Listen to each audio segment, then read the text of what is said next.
Well, back here at Dominico Field, Brando Leroux is going to lead things off for the Maple Leafs, who are ticking away on this beautiful night for baseball here at Christie Pitts. You know, we've had some nights that are kind of those hot and sticky summer nights, but it was a little bit cloudy coming into the game today, which is always nice for a change. But I will say those clouds are putting a little bit of a spur in the plans for the Maple Leafs, who are supposed to go down and play Chatham-Kent tomorrow. Here's the 2-0 pitch to Leroux. But the thing is that they're going to have to make the call on that Chatham-Kent game, like probably tonight, because that game starts at 1 o'clock. So I was talking to Marcus Connect and a couple of his teammates before the game. They said that they actually have to leave on the bus at 8 a.m. tomorrow. And this game today is not going to finish until probably 10:30, 11, so they're going to be out of here around 11. And it's not like the Chatham-Kent Barnstormers have an advantage here. They're going to be traveling the same distance just tonight instead of in the morning, which I guess is better, as Brando Leroux is going to draw the walk against McKillican, just his second walk as a Barnstormer. So that'll be a quick turnaround, and both teams are not going to get a lot of sleep. It's just that the Barnstormers are going to be able to sleep in and go to bed later, unless they're staying in a hotel here in Toronto. Yasiel Puig has been retired a couple of times today, actually 3 times. He's 0 for 3, and the batting average has dropped below 400. And Puig hammers this ball the other way, and it's way out of here. 14 home runs on the Canadian Baseball League season for Yasiel Puig, and the Leafs take the lead.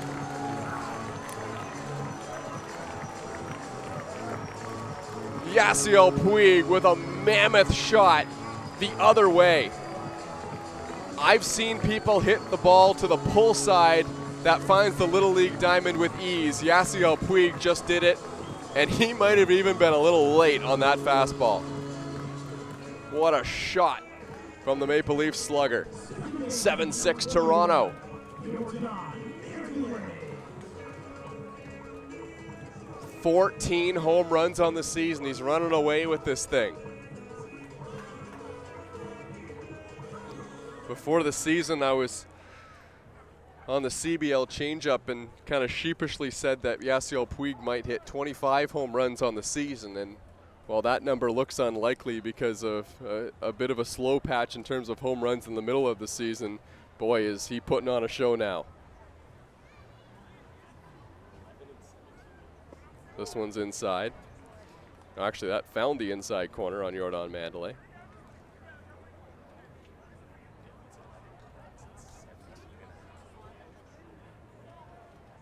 Yasiel Puig has now hit 10 home runs in his last 7 games here at Christie Pitts. Wow. That is just video game numbers right there. He likes hitting them here at the Pits. Here's the 1-2 to Manduley. Reaches out and dishes one down the line, and this could be extra bases. Yordan Manduley digging for 2. This one rolls into the corner, and that's just Yordan Manduley in a nutshell. Homers and hits a double on a pitch that was way out of the strike zone.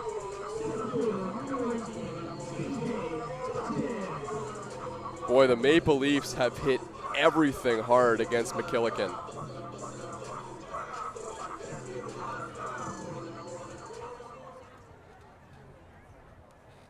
J.J. Dutton had a line drive for a base hit off of McKillican in the last inning. Dutton able to check his swing on the pitch upstairs.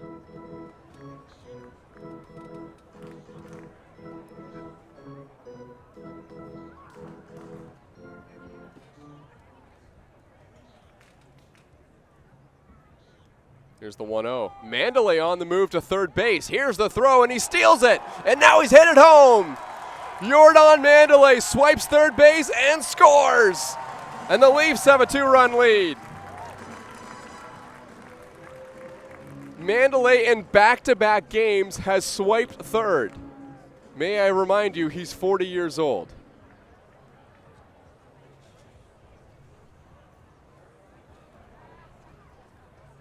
J.J. Dutton now with nobody on. Maple Leafs are rolling here in the 6th. This one's up and in. Both teams have had their share of misplays on defense, and a lot of the time it's cashed in a run. Here's the 3-0. That one finds the zone. Yordan Manduley making it happen on the base path.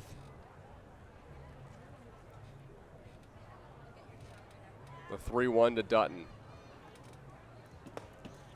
JJ takes upstairs ball 4. McKillican's walked another one, but you can't blame him. I mean, JJ Dutton is just hitting, or the Maple Leafs in general are just hitting everything right now.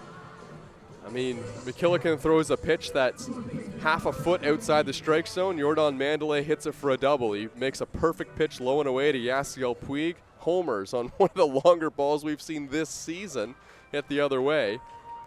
And then the 40-year-old who hit the double steals third base, and there's a throwing error that scores him, and just not a lot's going right now for the Chatham-Kent Barnstormers. Garrett Day is getting loose in the bullpen. He's been a strong pitcher over his Chatham-Kent Barnstormer career. It's kind of confusing, though, why McKillican is not getting results. I mean, he has good stuff. He has a better resume than half the players in the Canadian Baseball League. But so far in his 3 outings, we've just seen teams hit his stuff pretty hard. Feels like maybe he's just one minor adjustment away from getting that effectiveness back. So that pitch is outside to Taveras, just outside, and now McKillican is a bit frustrated, I think, with that call. This game's not over, though. The Maple Leafs have scored 3 in the last 2 innings, each of the last 2 innings. Runner on the move, Taveras fouled it off, and oh boy, I mean, that base was basically stolen before the pitch even happened by J.J. Dutton, but Crix saw a pitch that he liked. With all the commotion of the inning, J.J. just went on first move.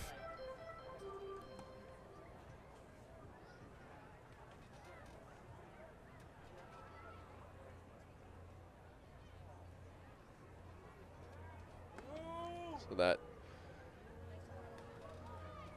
elicits a quick pickoff move there from McKillican. JJ gets back in.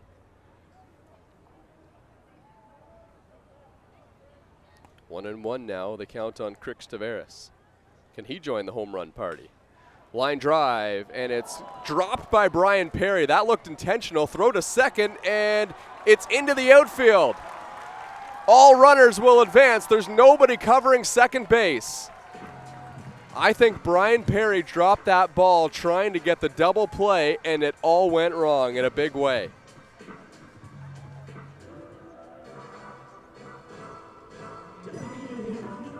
Well, if it worked out, it would have been a crafty play, but unfortunately it just kicked off the glove of Perry and skipped away too far, and then his diving throw got it in the outfield, and that allowed everyone to advance another base, and McKillican's in a tough spot here. Nobody out in the inning. Runners on second and third, and the Maple Leafs all of a sudden are in serious danger of taking a commanding lead of their own.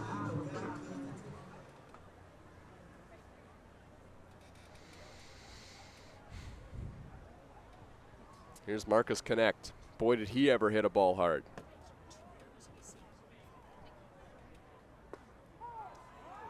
Connect takes a strike. Brian Perry was assessed a couple of errors on that play.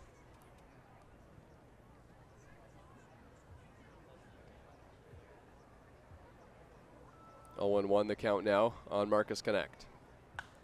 And he pops it up on the infield. This could get the Barnstormers a go. McKillican is calling for it himself. Now he gives way to the shortstop Perry. 1 out in the inning. Chatham-Kent, if they want to get back into the game, needs to strand at least one of these runners that's out there.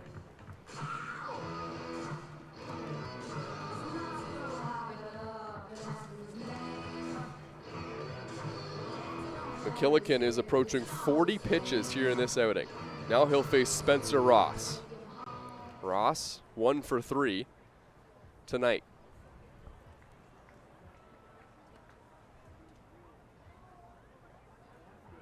Ross takes low. Infield is way in right now for the Chatham-Kent Barnstormers.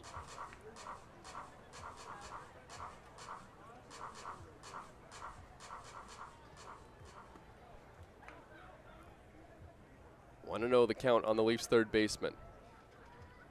Huge lead at second base for Taveras. A strike on the outer half. Perfect pitch from McKillican.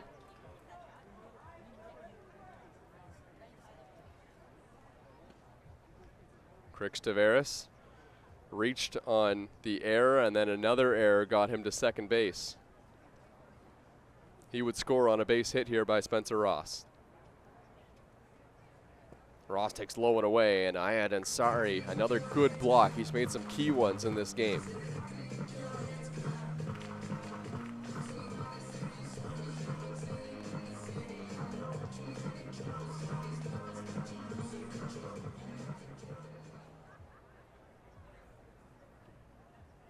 Two-one. Ross taps it foul at home plate. That one stays in fair territory, foul territory.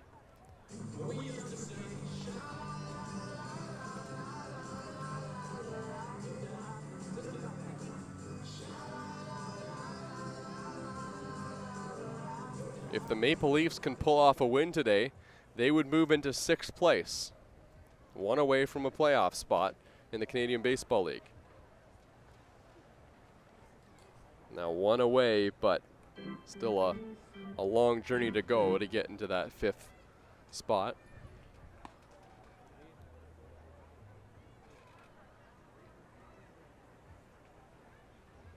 Two in scoring position, Spencer Ross. Taps one foul again, and this one kicks off the backstop. Matt Brandt hustles over to get that ball behind home plate. Garrett Day still warming in the bullpen for the Chatham-Kent Barnstormers. McKillican deep into this outing. Over 40 pitches in relief. Only got through an inning and a third so far. The 2-2 to Ross. Tapped back to the mound, and it bounces up the middle for a base hit. One run comes in to score. Taveras will score as well. An RBI single for Spencer Ross.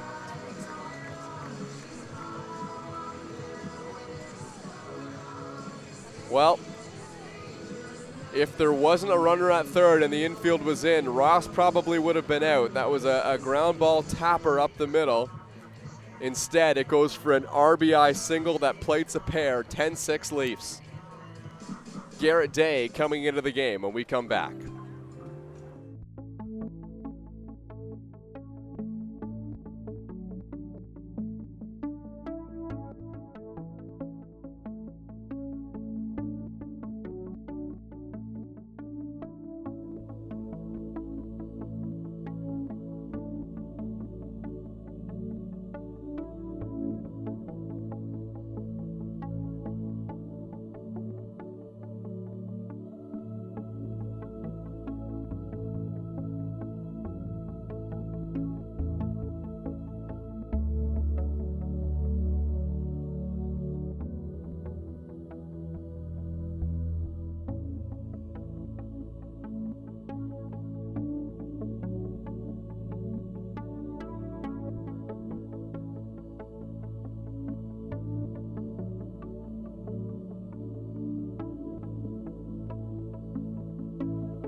Garrett Day is the new pitcher into the game, and Matt Brandt greets him with a high chopper on the ground to first base.